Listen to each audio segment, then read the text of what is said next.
ಕಲಬುರಗಿ ಅಂತಹ ಇನ್ನೂ ಮುಂದೆ ಬರೀಬೇಕಂದ್ರೆ ಹಿಂದುಳಿದ ಅಂತ ಹೇಳಲ್ಲ, ಯಾಕೆಂದರೆ ಕಲಬುರಗಿಲಿ ನಾನು 8 ವರ್ಷ ಕೆಲಸ ಮಾಡಿದೆ ಆ ಜಿಲ್ಲೆಯಲ್ಲಿ.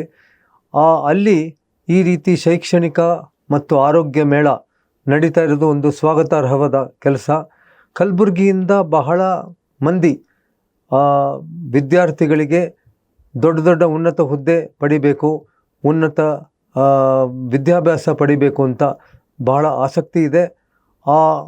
ಬಟ್ ಬಹಳ ಜನಕ್ಕೆ ತಾವು ಏನು ಮಾಡಬೇಕು, ಯಾವ ರೀತಿ ಮುಂದೆ ಹೋಗಬೇಕು ಅನ್ನುವ ರೀತಿಯಲ್ಲಿ ಸರಿಯಾದ ಮಾರ್ಗದರ್ಶನ ಸಿಗ್ತಾ ಇಲ್ಲ.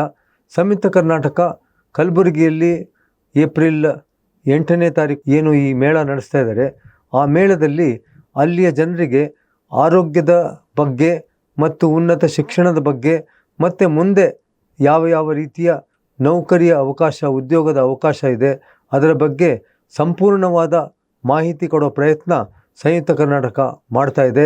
ಅಲ್ಲಿ ನಾಡಿನ ಹಲವಾರು ಹೆಸರಾಂತ ಜನ ಈ ಮೇಳದಲ್ಲಿ ಭಾಗವಹಿಸಿ ಅಲ್ಲಿನ ಜನರಿಗೆ, ಯುವ ಜನತೆಗೆ ಮಾರ್ಗದರ್ಶನ ಕೊಡೋಕ್ಕೆ ಬಂದಿದ್ದಾರೆ. ನಾನು ಕೂಡ ಈ ಮೇಳದಲ್ಲಿ ಭಾಗವಹಿಸ್ತಾ ಇದ್ದೀನಿ.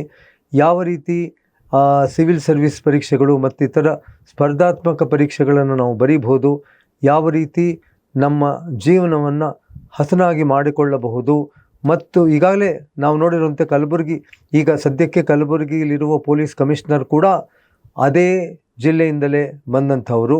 ಹೀಗಾಗಿ ಆ ಜಿಲ್ಲೆಯಲ್ಲಿ ಬಹಳ ಪ್ರತಿಭಾನ್ವಿತ ಜನರಿದ್ದಾರೆ, ಯುವ ಜನತೆ ಇದ್ದಾರೆ. ಅವರಿಗೆ ಸರಿಯಾದ ಮಾರ್ಗದರ್ಶನ ಆದರೆ ಅವರು ಇನ್ನಷ್ಟು ಉನ್ನತ ಸ್ಥಾನಕ್ಕೆ ಏರುವುದರಲ್ಲಿ ಯಾವುದೇ ಸಂಶಯವಿಲ್ಲ. ಈ ನಿಟ್ಟಿನಲ್ಲಿ ಸಂಯುಕ್ತ ಕರ್ನಾಟಕ ಒಂದು ಒಳ್ಳೆಯ ಹೆಜ್ಜೆಯನ್ನು ಇಟ್ಟಿದೆ. ಈ ಒಂದು ಮೇಳದ ಸದುಪಯೋಗವನ್ನು ಎಲ್ಲರೂ ಪಡಿಬೇಕು ಅಂತ ನಾನು ಆಶಿಸ್ತೀನಿ. ನಾನು ಇರ್ತೀನಿ. ದಯವಿಟ್ಟು ಹೆಚ್ಚಿನ ಸಂಖ್ಯೆಯಲ್ಲಿ ನೀವೆಲ್ಲ ಅಲ್ಲಿಗೆ ಬಂದು ಈ ಮೇಳವನ್ನು ಯಶಸ್ವಿಯಾಗಿ ಮಾಡ್ತೀರಿ ಅಂಥೇಳಿ ನಾನು ಭಾವಿಸ್ತೀನಿ. Thank you.